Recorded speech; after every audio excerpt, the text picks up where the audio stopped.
This is Paul. Yeah. I got to the study room. It's 3:28. Yes. Mm-hmm. And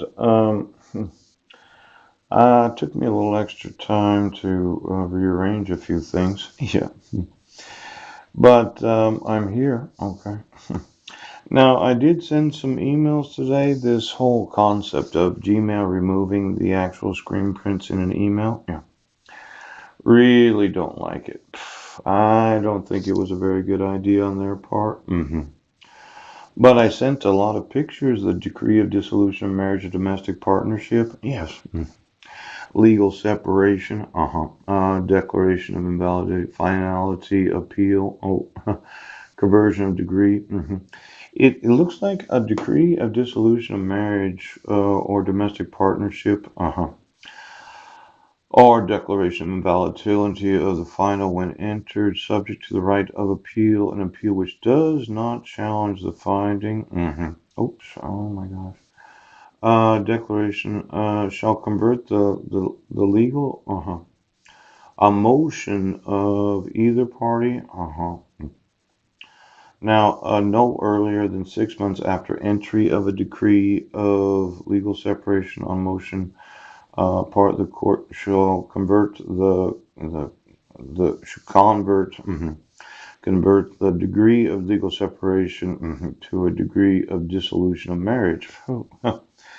Now, I was a little concerned because I think I mentioned that once before.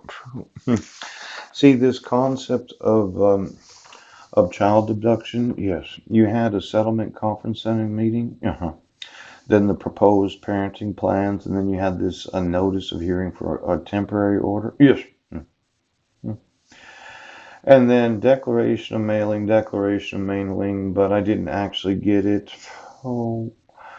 And then the temporary order of child support, a motion hearing, and then um, I actually think that you had to serve me. Now, subject to the right of appeal, I'm still married, aren't I? I'd like to have a divorce from my wife, and I know that Clallam County is sure about the enforcement of the RCWs. You know what really caused me a great amount of concern is the court orders that required language. Yes. The warning that a violation of the residential provisions of this order with actual knowledge of its terms is punishable by contempt of court and may be a criminal offense under RCW. Yeah. Now, this is required language for dissolution of marriage. Ooh. Violation of this order may subject a violator to arrest. It could be that some individuals that get divorced, the spouse doesn't want the spouse visiting them at whenever they think they should. Yeah. Now, I've never read that.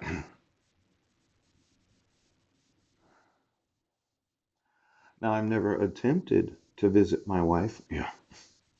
But I think there is some required language that the RCWs want to make absolutely sure that any spouse that divorces a spouse doesn't arbitrarily decide, well, I think I'll just go over and visit with her because we're not married, but we still love each other.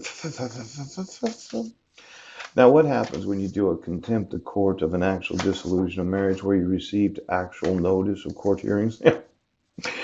And you also received what's known as the dissolution of marriage itself. And you waited that 6 months, and then it's a final dissolution of marriage. There's no more availability of appealing it. Now, let's say I went over to Heidi's house if I had knowledge of where she lives because I don't know where she lives. I said, "Oh, we're still married. It's your long lost spouse that you haven't seen for over 7 years." Oh, I never got a dissolution of marriage, so are you sure we're not still married?